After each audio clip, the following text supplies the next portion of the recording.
matin de vous entretenir un moment de ce livre, mon premier roman, Kassalé. Et c'est un roman qui a une histoire, comme tous les romans.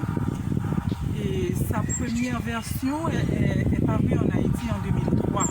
C'est un livre que j'ai publié à compte d'auteur, ou plus exactement que j'ai auto-édité en 2003. Et ensuite, quelques années plus tard, il y a eu une version qui est sortie chez l'éditeur Vendailleurs en France. Et aujourd'hui, j'ai le plaisir de vous présenter cette version présentée par les éditions Goutte Lettres, qui est une jeune maison d'édition haïtienne et qui m'a fait le bonheur de faire la réédition de Kassalé ici en Haïti. Alors, comme je disais tantôt, chaque livre a une histoire, chaque livre a une vie. Et Kassalé aussi, c'est une partie de ma vie. C'est mon tout premier roman et je l'ai écrit avec plein d'éléments biographiques dans cette histoire.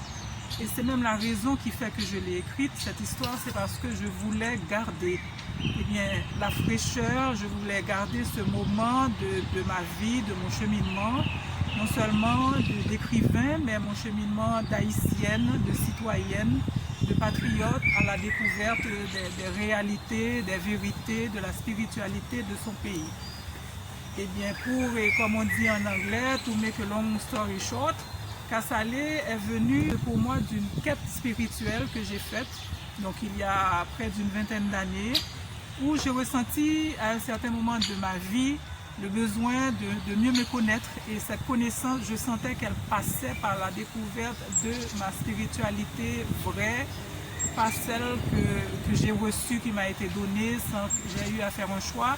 J'avais envie de savoir, et bien c'était quoi la vraie spiritualité haïtienne et indigène, authentique, celle que nous avons reçue de tous nos ancêtres africains qui sont venus, de nos ancêtres indiens aussi qui ont habité cette terre avant les Africains.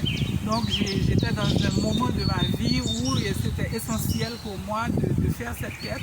Et cette quête m'a amené à Rivière-Froide, au sud de Port-au-Prince, de la commune de Carrefour. Et c'est à Rivière-Froide que j'ai fait ce cheminement. Je suis allée au Lacou salé, parce que le préfixe K veut dire Lacou, et salé c'est le nom du Lacou. Donc c'est le Lacou salé, donc Kassalé, qui est le lieu où ma grand-mère maternelle a vu le jour. Je connaissais un peu Kassalé dans mon enfance, j'ai entendu parler de Rivière-Froide. Ma mère me racontait ses vacances dans cette belle zone avec une rivière aux eaux mousseuses et bleues où elle allait passer les vacances avec ses parents, mais c'est tout. Je ne savais pas que dans ce lac aussi, il y avait la spiritualité, il y avait le service des esprits, il y avait des choses que malheureusement, avec le temps, avec les voyages des parents, avec les conversions vers d'autres spiritualités, la chrétienne en particulier, et ce sont des traditions qui se sont perdues au fur et à mesure. Donc pour moi, c'était une quête de découverte, de me retrouver, de recherche de mes racines qui m'ont conduite à Kassalé pendant à peu près un an et demi. Et pour m'accompagner dans cette quête, j'ai eu le plaisir aussi très souvent d'avoir la compagnie de Compère Philo, Anthony Pascal, que tout le monde connaît comme Compère Philo, que le destin a mis sur mon chemin à ce moment-là, et souvent pour aller à Kassalé, je passais le chercher chez lui à Marty 111 et nous allions ensemble en haut à Kassalé, pour que je touche à mes racines, pour que je renoue avec des réalités qui se sont perdues dans ma descendance, dans ma généalogie depuis 2 générations. Donc c'est une histoire qui m'a ébloui, c'est une histoire qui m'a donné beaucoup d'humilité, c'est une histoire qui m'a un peu émerveillée. Donc je me suis dit, mais à l'époque j'étais à mes débuts encore en écriture, j'écrivais de la poésie et des nouvelles, et je me suis dit, bon, mon premier roman, je vais l'écrire pour planter Kassalé, pour parler de Kassalé. Je vais romancer l'histoire, mais il y a beaucoup d'éléments biographiques dans cette histoire.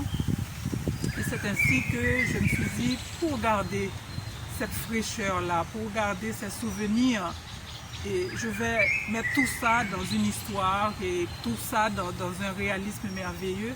Mais ce merveilleux-là, je n'ai pas eu beaucoup d'efforts à faire pour le rendre parce que, eh bien, il était là à chaque pas que je faisais, à chaque personne que je rencontrais, à chaque découverte.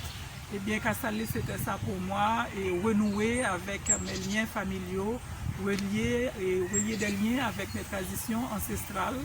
Et même si, depuis l'époque, il y a déjà une vingtaine d'années, quand j'allais à Kassalé, eh bien, c'est un endroit qui était, je vais dire, en perdition, comme on dit en créole.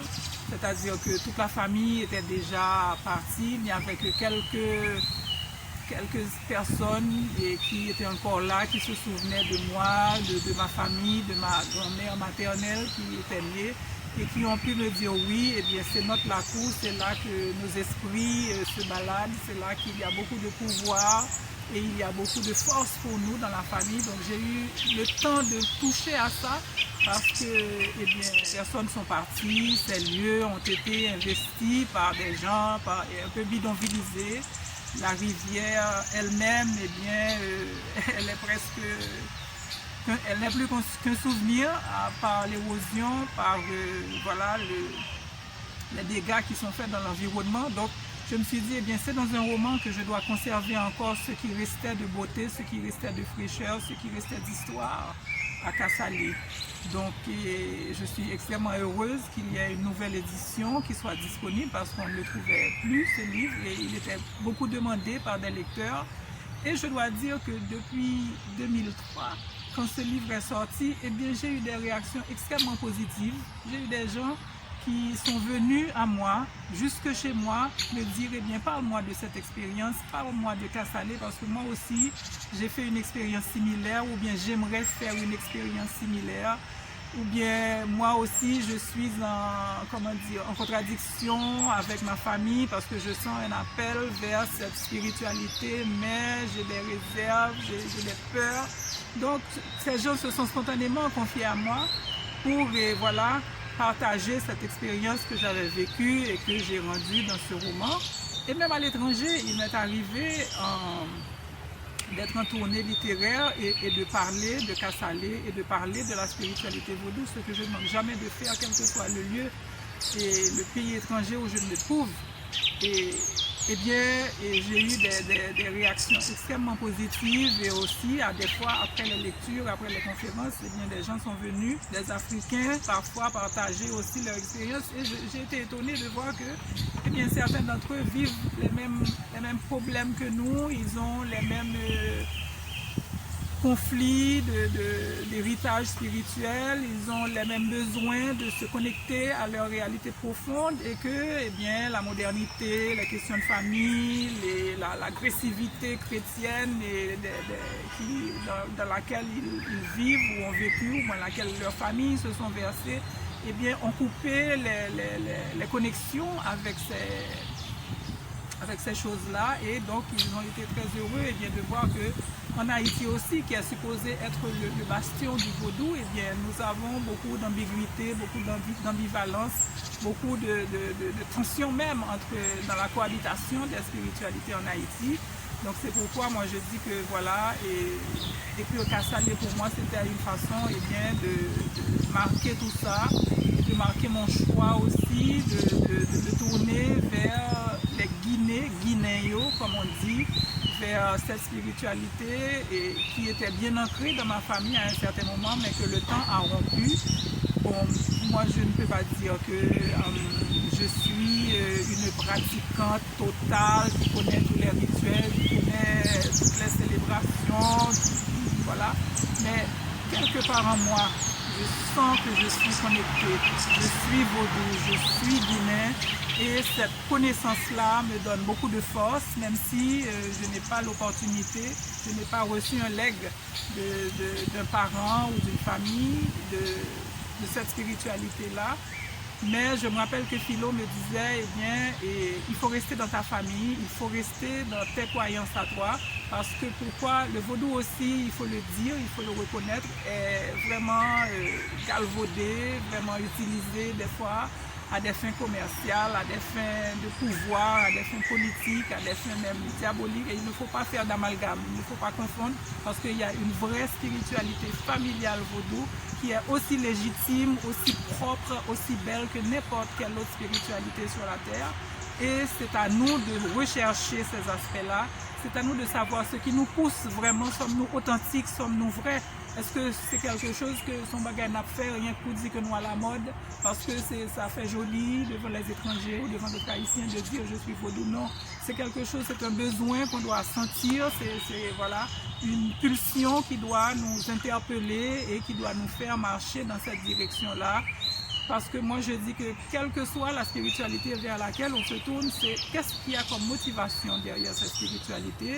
Est-ce qu'on le fait pour grandir, pour être une meilleure personne, pour se donner plus bien, voilà, de bénédictions, pour avancer comme un être humain total dans la vie? Ou bien est-ce que ce sont des intérêts qu'on défend? On veut être riche, on veut se marier, on veut partir à l'étranger? Si c'est ça, eh bien je pense qu'on est dans l'erreur. Donc moi je dis que quand on est guinéen, quand on est dans la vérité et qu'on peut rester dans cette vérité, eh bien, c'est sa façon de vivre qui va témoigner de ce choix-là, qui va témoigner eh bien, de la nécessité de ce choix. Donc voici Kassalé, nouvelle version 2021, parue aux éditions Goutte-Lettres. Je vous encourage à cette lecture, je vous encourage à lire ce livre, cette histoire, je vous encourage à la partager avec vos amis parce que je crois que nous sommes dans un moment particulier en Haïti, eh bien, où nous avons besoin de vraiment nous puiser dans nos ressources, nous puiser dans nos forces spirituelles, naturelles, pour voilà, traverser ce moment et cheminer dans la lumière, cheminer dans la force